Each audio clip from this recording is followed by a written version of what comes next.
When I was 13, my parents started locking the attic. They told me it was because of insulation issues, something about loose boards and nails sticking out. But that wasn't true.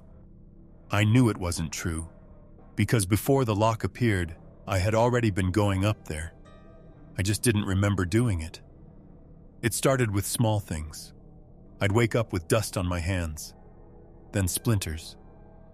Once I had a bruise on my shoulder shaped like I'd walked into something hard, like one of the attic beams. I told my parents I thought I was sleepwalking. They didn't panic.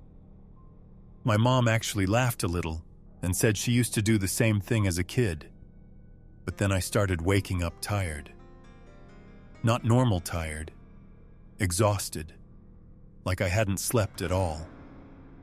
One night I set up my phone to record. I propped it against a book on my desk and aimed it at my bed before I fell asleep. I didn't think much would happen.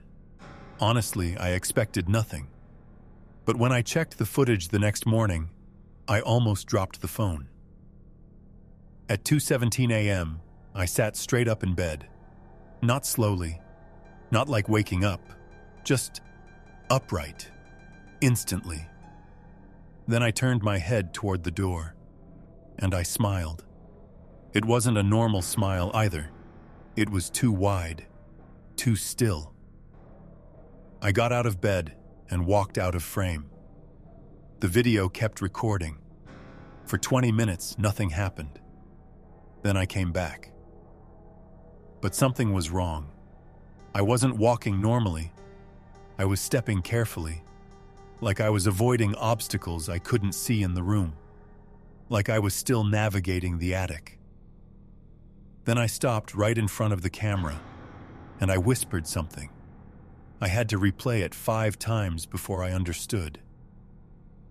"Not your room." I froze. Then, on the screen, I tilted my head slightly, like I was listening, and I whispered again. "She followed you down." I didn't sleep that night. The next morning, I checked the attic lock. It was still in place, but the wood around it was scratched. Not from the outside, from the inside.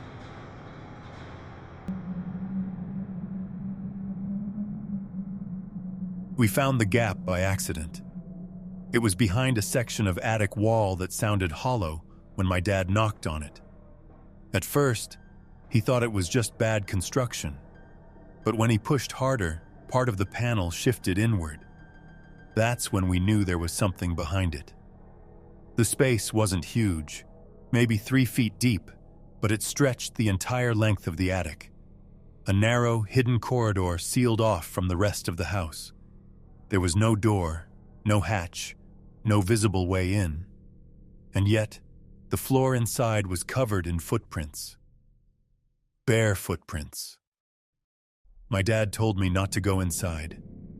So of course, the moment he went downstairs to grab tools, I stepped in. The air felt wrong, thick, warmer than the attic should have been. And it smelled like dust and something metallic.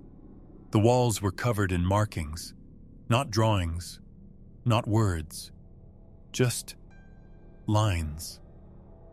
Thousands of them, scratched into the wood, layered over each other so densely, they almost looked like a texture instead of individual marks. I followed the footprints deeper in.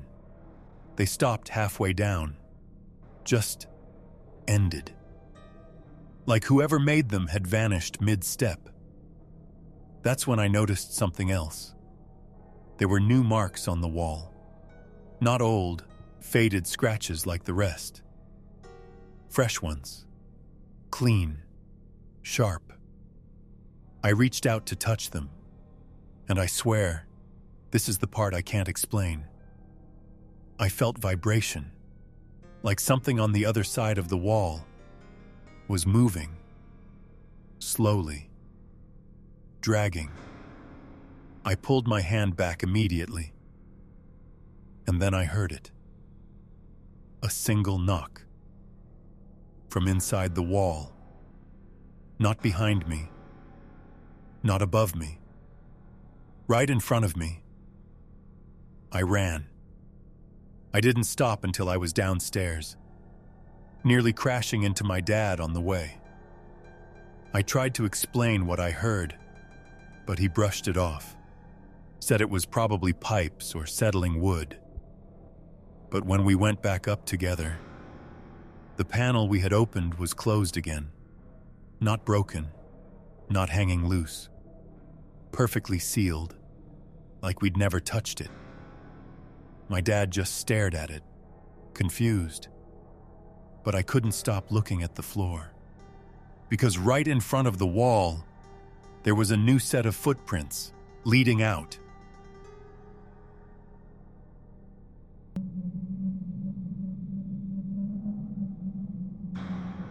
I only noticed the attic window after I moved in.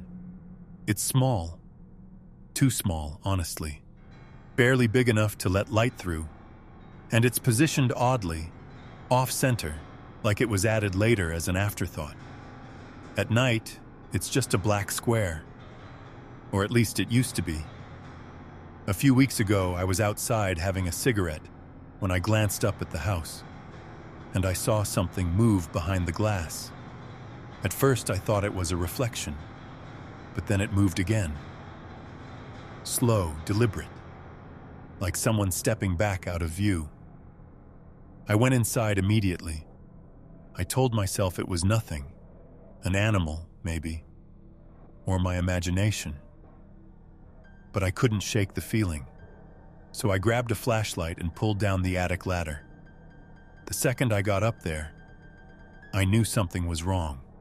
Everything had been moved. Boxes I hadn't touched in months were overturned. Old furniture dragged out of place.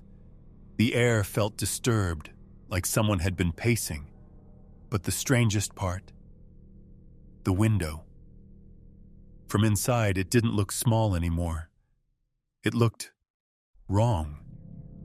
Stretched somehow, like the proportions didn't match what I'd seen from outside. I stepped closer, and that's when I realized I couldn't see my yard anymore. I should have been able to, but instead of trees and grass, there was darkness, not night, not shadows, just black. Like the window wasn't looking outside anymore, like it was looking somewhere else. Then something moved. Not outside, in the reflection, behind me. I turned around instantly. Nothing. The attic was empty, but when I looked back at the window, I saw it clearly. A figure, standing right behind me, perfectly still, smiling. I spun around again. Still nothing. But when I turned back to the window, it was closer.